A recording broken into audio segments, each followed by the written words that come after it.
Сәлеметсіздер ме? Бүгін біздің шеберлік сабағымызда біз витражды суреттер техникасында жұмыс орындайтын боламыз. Бұл жерде бұл техниканы бірінші орындамас бұрын сіздер жәнегі қауіпсіздік ережелерін сақтағандарыңыз дұрыс. Өйткені сіздер әйнектермен жұмыс жасайсыздар. Бұл техникада жұмыс орындау үшін бізге қандай материалдар қажет? Витражды суреттерге арналған арнайы краскілер қажет болады. Яғни бұл қарапайым краскілер, жәнегі бірнеше түсі болады өзінің, жәнегі балаларға арналған қарапайым краскілер. Суреттің контурын салып алу үшін бізге өзінің контурлік резерв, жәнегі қажет болады. Сонымен қатар сіздерге фломастер, карандаш және мынау сияқты біздерде арнайы резервтер бар. Контурлық бұл яғни керамика, не болмаса жәнегі әйнектерге арналған контурлар, яғни түстері алтын, жәнегі серебро дейміз, жәнегі ақ және қара түстері бізге қажет болады. Және міндетті түрде әрине А4 форматында бізге әйнек қажет болады, және осы әйнекке рама. Жалпы жұмысты бастамас бұрын ең бірінші біз суретті құрастырып алуымыз қажет. Яғни мен мысалға мына жерге біздің қазақтың ұлттық ыдыс аяқтары дейміз, солардан шағын ғана натюрморт құрастырдым. Яғни торсық пен кесе. Қағазға бірінші орындап аласыздар эскизін. Яғни сіздерге контурлар анық көрініп тұру үшін жәнегі фломастермен қоршап шығуға да болады. Мысалға мен мына жерде қоршап шықтым. Енді келесі этап осы суретті стеклоның астына қоямыз. Ыңғайлы болу үшін, мысалы менде картонда бар. Осы картонның үстіне жәнегі эскизімізді қоямыз. Эскиздің үстіне жәнегі әйнегімізді теңдестіріп қоямыз. Енді бұл жерде келесі этап осы салынған суреттің үстінен жәнегі контурлық резервімізбен біз жәнегі қоршап шығуымыз керекпіз. Узорлармен, сызықтармен белгілейміз.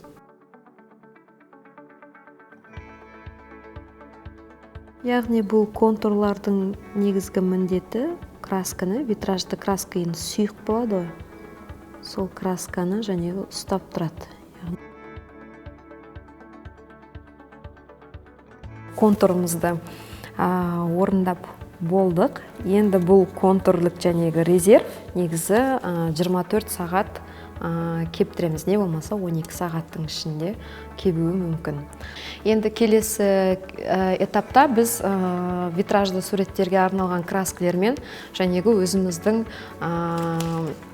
суретіміздің жәнегі түстерін келтіретін боламыз. Ол үшін бірінші торсық, мына жерде торсық пен кесе екеуі бір түсте болады деп ойлаймын. Және бұл жерде біз кішкене орнаменттерді қостық. Осы орнаменттер бөлек түс, торсық өзі бөлек түс болып келу керек.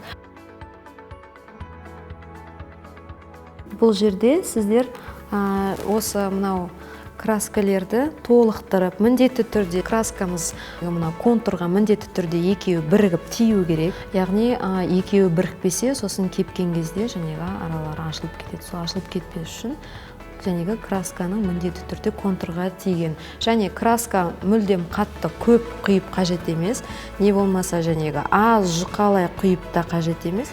Яғни бұл жерде мінекей көріп тұрғандарыңыздай жәнегі бояулар мынандай ашық іздері қалмау керек. Яғни бояу мінекей мынау сияқты тұнық және тегіс жәнегі бүкіл контурға былай жабысып жағылу, құйылу қажет.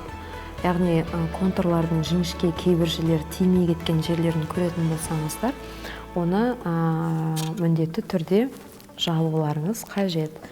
Яғни красканың көмегімен соны міндетті түрде жауып жіберуіміз керек.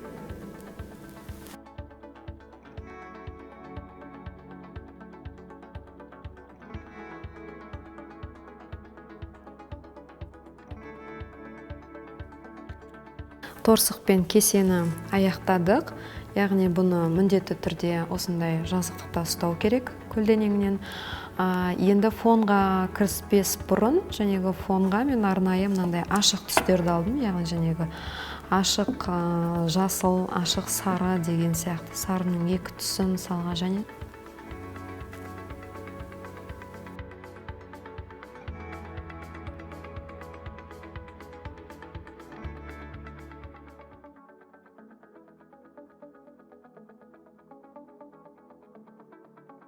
өзімізге жәнегі керекті жерлердің барлығын жауып болдық. Бұл краска әлі кепкен жоқ. Кепкен кезде әрине бұның міндетті түрде түсі өзгереді. Яғни бұл кішкене мөлдір әйнекке жақын түстес болып келеді. Қазір кеппей тұрған кезде де жалпы негізі сіздер мынандай керамика және әйнекке арналған контурлармен безендірулеріңізге болады.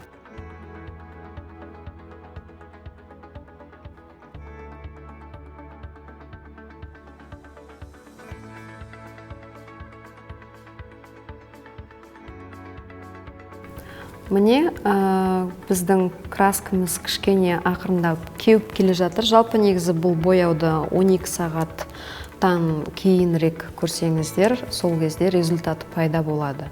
Бұл жерде қазір краска толығымен кепкен жоқ, яғни 12 сағаттай күтеміз.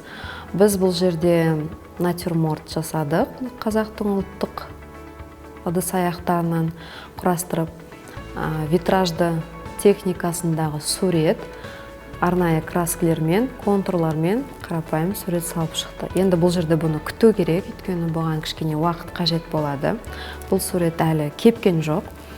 Осы жұмысты ең соңында кепкеннен кейін, яғни мынау картон қағаздарды қолдансаңыздар да болады артына, не болмаса қолданбай тек қана раманың өзін жәнегі кигізіп тағып қойсаңыздар да болады. Бірақ міндетті түрде кепкен соң ғана. Біздің ең соңындағы жұмысымыз осындай.